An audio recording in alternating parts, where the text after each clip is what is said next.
কুড়িগ্রামের রাজারহাটে ঘটেছে এক হৃদয় বিদারক ঘটনা। ৩ বছর ধরে নিজের ঘরেই অবরুদ্ধ ছিলেন ৭৫ বছর বয়সী বৃদ্ধ আব্দুল জলিল।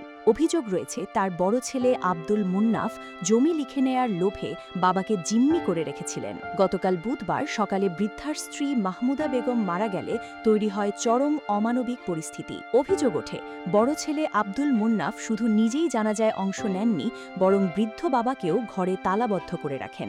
এতে স্ত্রী হারানোর শোকে তাতর স্বামী শেষবারের মতো স্ত্রীকে দেখার সুযোগটুকু পাননি। বিষয়টি জানাজানি হলে এলাকায় ক্ষোভের সৃষ্টি হয়। খবর পেয়ে রাজারহাট থানার ওসি মামুনুর রশিদ দ্রুত ঘটনাস্থলে পৌঁছন। স্থানীয় গণ্যমান্য ব্যক্তিদের সহায়তায় দীর্ঘ ৪ ঘণ্টা পর তালাবদ্ধ ঘর থেকে বৃদ্ধ বাবাকে উদ্ধার করা হয়। এরপর পুলিশ ও স্থানীয়দের উপস্থিতিতে বৃদ্ধ বাবা ও ছেলে মিলে স্ত্রীর কবর জিয়ারত করেন। পুলিশ জানিয়েছে জমি সংক্রান্ত এই বিরোধ ও বৃদ্ধ বাবাকে অবরুদ্ধ রাখার বিষয়টি আগামী ৭ জুন থানায় বসে মীমাংসা করা হবে। সন্তানের এমন অমানবিক আচরণে স্তব্ধ এলাকাবাসী, তবে ওসির এমন মানবিক ভূমিকাকে সাধুবাদ জানিয়েছেন সবাই।